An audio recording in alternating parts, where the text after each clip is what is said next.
I'm Raymond Bickson. I'm the Managing Director and CEO of Taj Hotels, Resorts and Palaces, based out of Bombay. Great.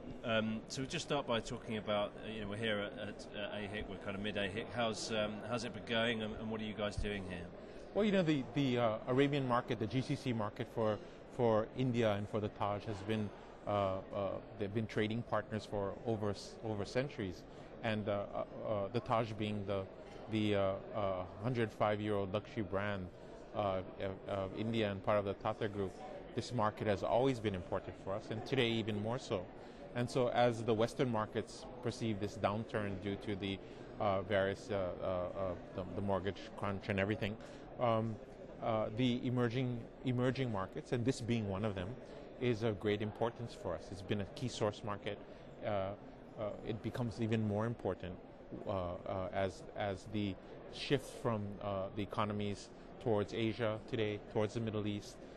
So we're very active in the Middle East. We're building our second hotel in Dubai, 2 projects in Abu Dhabi, 1 in Ras Al Khaimah, building our first golf resort in Doha, also in Muscat, heading to North Africa, which sort of is a natural extension, 2 projects in Morocco as well. So it's a pretty important area for us, and still a lot of areas we haven't covered yet. And AHIC is an opportunity for you to speak to partners. What else are you doing here? Are you looking for? Well, we have basically being part of the Tata Group. There is a sort of a global reach that we as a company have today by having those type of backing in our group. So, for example, our partnership with Aldar in Abu Dhabi, just at that level of development, which allows us to participate as a luxury brand with a tried and tested partner as Aldar, for example. Here in Dubai, we're on the Palm in Jumeirah Al Palm with ETA Star, in Ras Al Khaimah with the Soraya Group, building Soraya Island. So it's a very interesting and long-term strategic market. So you just touched on a couple of the projects that you have in this region. What are we talking about in terms of a timescale? Well, I think they're because of the infrastructure that's going in a lot of these, the ramp up or the gestation period between signing and actual opening is quite shorter because of the sheer amount of 30% of the world's cranes are within this region. So it's somewhat easier to build infrastructure, and projects seem to move much quicker than perhaps you would find in some of the Asian countries today. And you also mentioned it a little bit earlier. Would you say that this kind of region and obviously your business is well set for the global downturn that we're experiencing this year? Do you foresee any problems and obstacles that may arise with that? We're sort of in a very fortunate position today in India. Although we control probably a third of the market in the country, we're doubling our capacity because as a destination, India has less than 100,000 rooms in the entire country. So that's less than Manhattan has, for example. So with the growth of tourism, with that large emerging middle class of 350 million people, there is a shortage supply of rooms in the country, and we need 500,000 rooms, and today we have less than 100,000.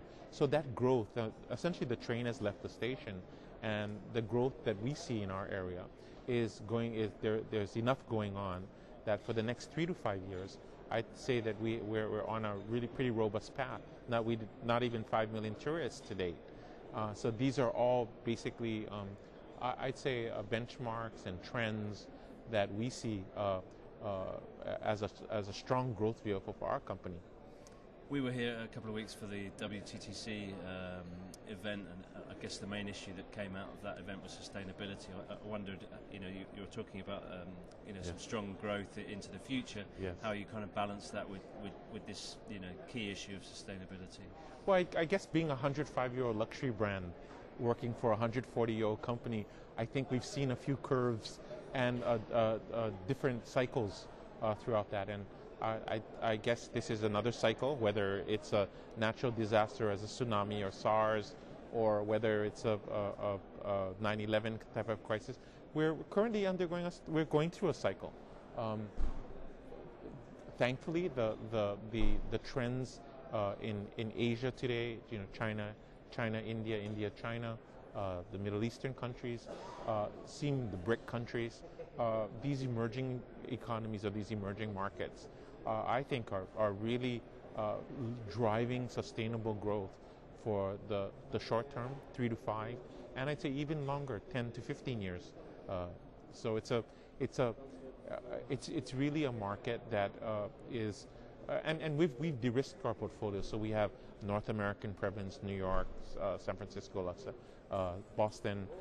We're in Europe. We're in Asia, Thailand, and so our model basically we spread our risk by having a portfolio that takes advantage of those asynchronous type of movements that happen in the market, like we see today in North America. So basically, very optimistic about growth in the future. Well, this is a cycle that we basically tighten our belt and